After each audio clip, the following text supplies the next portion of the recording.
यह चैनल केवल उन साधकों के लिए है जो साधना के क्षेत्र में आगे बढ़ना चाहते हैं और हमारा एक ही उद्देश्य है कि भारतीय प्राचीनतम गूढ़ से गूढ़ विद्याओं के सही ज्ञान से साधकों को अवगत कराना।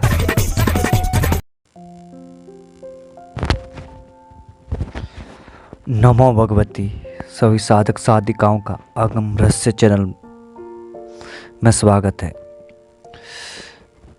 पिछले कल हमने एक वीडियो डाली थी पितृ शक्ति जागरण की। आज हम एक और वीडियो दे रहे इसी संदर्भ में पितृ मुक्ति साधना।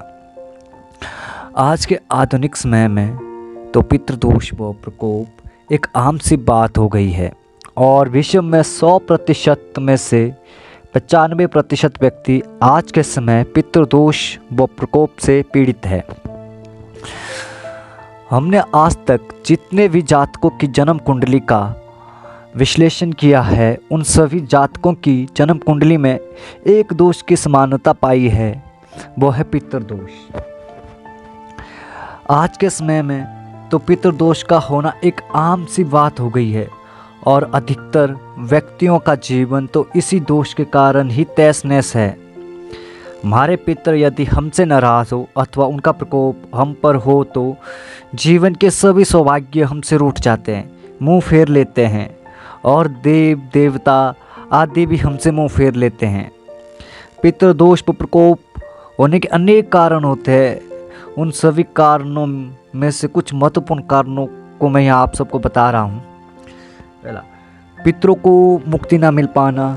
दूसरा कारण है पितरों के लिए श्राद्ध आदि ना करना, पितरों को भूल जाना और उन्हें शुभ अवसरों पर स्मरण न करना, पितरों के अतिरिक्त इच्छा का शेष रहना, हमारे घर के बुजुर्गों अथवा माता दादा की अस्वाभाविक रूप से मृत्यु होने के बाद उन्हें पिंडदान आदि न करना, घर पर कभी पितृकर्म से संबंधित कार्यों को संपन्न न करना, जीवित रहते हुए अपने पिता दादा आदि को कष्ट देना और मृत्यु के पश्चात उनकी मुक्ति के लिए श्राद्ध आदि कर्म को संपन्न न करना, परिवार के किसी पूर्वज की मृत्यु के पश्चात उसका बलि प्रकार से अंतिम संस्कार का संपन्न ना होना या जीवित अवस्था में उनकी इच्छा अधूरी रह गई हो तो उसका पूरा ना होना, मृत्यु से पूर्व जीवित अवस्था में हमारे पूर्वजों की कोई इच्छा अधूरी रह गई हो जो पूरी ना हुई हो, व्यक्ति के द्वारा अपने मातृपक्ष अर्थात माता के अतिरिक्त मामा मामी मौसा मौसी नाना नानी तथा पितृपक्ष अर्थात दादा दादी चाचा चाची ताऊ ताई आदि को कष्ट व दुख देना और उनकी अवहेलना व तिरस्कार करना। कई बार व्यक्ति अपने कर्मों से भी पितृदोष को निर्मित कर लेता है। पितृधर्म को छोड़ना या अपने पूर्वजों का अपमान करना, ऐसे अनेक से कारण होते हैं जिनकी वजह जातक की जन्म कुंडली में पितृदोष का निर्माण होता है। पितृदोष इस जन्म के अलावा कई जन्मों का भी होता है। हमारे शास्त्रों के अनुसार यह दोष 7 पीढ़ी तक निर्मित होता है। पितृदोष के कारण तो जातक के भौतिक जीवन व आध्यात्मिक साधना मार्ग में अनेक प्रकार की कठिनाइयाँ उत्पन्न होती है और जातक का जीवन नरकतुल्य जीवन हो जाता है। जातक अपने जीवन में कभी प्रगति ही नहीं कर पाता और रोगग्रस्त जीवन को व्यतीत करता है। आप सब चिंता मत कीजिए, इसी दोष के निवारण के लिए, पितरों की मुक्ति के लिए एक गुप्त व दिव्य साधना प्रयोग में आप सबको यहाँ दे रहा हूँ जो अपने आप में विलक्षण है। व्यक्ति के जीवन में कई जन्मों का निर्मित पितृदोष और इस जीवन में निर्मित पितृदोष के निवारण के लिए यह साधना अपने आप में अद्भुत ही है। इस साधना के माध्यम से आप अपने दिव्यगंत प्रिय और जन्म जन्मों के पूर्वजों द्वारा निर्मित पितृदोष प्रकोप शाप ऋण आदि का निवारण करके उनसे मुक्त हो सकते हैं और अपने दिव्यगंत प्रिय और जन्मों जन्मों के पूर्वजों को मुक्ति प्रदान कर सकते हैं। वैसे तो इस साधना के बहुत सारे लाभ हैं, कुछ लाभों को मैं आप सबको यहाँ बताऊंगा। इस साधना के द्वारा आपके दिव्यगंत प्रिय और पितरों को मुक्ति मिल जाती है और उन्हें शीघ्रातिशीघ्र अपने इच्छा के अनुरूप योनि में जीवन लेने में सरलता होती है। आपके समस्त पितृदोष ऋण प्रकोप से मुक्ति मिलती है। पितरों की कृपा सदैव आप पर बनी रहती है। इससे आपके जन्म जन्मों के पाप ताप पितृ ऋण पितृदोष व तांत्रिक बंधन व प्रयोग समाप्त हो जाते हैं। आपके पितृ आपको सदैव हर प्रकार के विपदा संकट व दुर्घटना आदि से बचाते और आपकी सुरक्षा करते हैं। आपके पितरों की मुक्ति होकर उन्हें उच्च गर्व प्राप्त करने में सरलता प्राप्त होती है। पितृ कृपा से आपको धन धान्य वैभव यश ऐश्वर्य सफलता उन्नति व श्रेष्ठता प्राप्त होती है। घर परिवार में सुख शांति का विकास होता है। पारिवारिक रूप से चल रही गंभीर रोग जो जन्मजात से होता है उससे भी मुक्ति मिल जाती है। देवी देवताओं की कृपा व सहयोग आपको मिलने लगता है। साधक को हर साधना में सफलता प्राप्त होने लगती है और उसकी साधना से संबंधित सभी विघ्न बाधाएं समाप्त हो जाते हैं। यह साधना अपने आप में एक विशिष्ट साधना है। जहाँ एक और हाल ही में दिवंगत लोगों के लिए ये उपयोगी है तो वही उन पूर्वजों के लिए भी उपयुक्त सिद्ध है जो कि बहुत पहले ही मृत्यु को प्राप्त हुए हैं। अब इस साधना में आप सबको करना क्या है, ये साधना श्राद्ध पक्ष या सर्वपितृ अमावस्या को करें।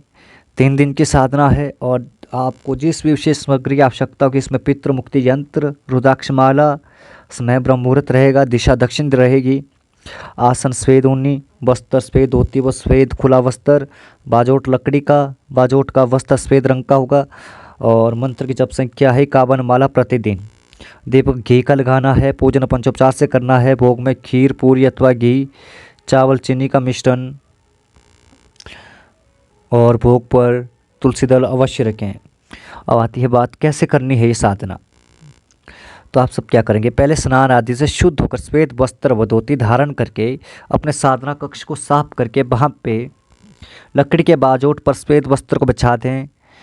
फिर उस पर श्वेत तिल की ढेरी स्थापित करें और उस ढेरी पर आपको पितृ मुक्ति यंत्र को जल से धोकर और पोंछकर स्थापित करना है और साथ में माला को भी स्थापित कर दें। फिर धूप दीप जला दें और शुद्धिकरण प्राणायाम आदि करें और उसके बाद कुमकुम से या चंदन से अनार की कलम द्वारा यंत्र के ऊपर अपने पितृ या पितरों का नाम या दिवंगत व्यक्ति का नाम लिखें। और एक बात का विशेष ध्यान रखें, यदि आप ये साधना सभी पितरों के लिए कर रहे हो तो यंत्र में सर्व पितर लिखना है। फिर अपने पितरों के नाम से संकल्प लें और उसके बाद प्रारंभिक पूजन करें। फिर पितरों का आह्वान करके यंत्र व माला का पूजन करें। तत्पश्चात मंत्र जाप करें। मंत्र मैं आप सबको बता रहा हूँ, ध्यान से सुनिए। ओम क्रीं क्लीं ऐं सर्वपितृभ्यो स्वात्म सिद्धे होम फट। यह मंत्र है। आपको यह मंत्र डिस्क्रिप्शन पर भी लिख कर दूंगा मैं। और मंत्र जब आपकी साधना पूर्ण होगी उसके बाद आपको दाशा हवन करना और हवन सामग्री में आपको घी चीनी काले तिल और हवन सामग्री का मिश्रण करके आहुति देनी है। और साधना समाप्ति के बाद आपको दक्षिण दिशा में जाकर किसी निर्जन स्थान में गड्ढा खोदकर यंत्र माला बोल पूजा की सभी अन्य सामग्री को दबा देना अथवा नदी में प्रवाहित कर दें। आप स्वयं इस साधना के चमत्कार अपने जीवन में देखेंगे और आपके जीवन में जो पितृदोष निर्मित हो रहे हैं या पितृदोषों की वजह से जो परेशानियां हो रही हैं उन सब का समाधान हो जाएगा और आपके ऊपर आपकी पितरों की कृपा बनी रहेगी और देवी देवताओं की कृपा बनी रहेगी। आपके सारे बिगड़े हुए काम बनने शुरू हो जाएंगे। एक बार आप सब इस साधना को अवश्य करके देंगे इस पितृ पक्ष में।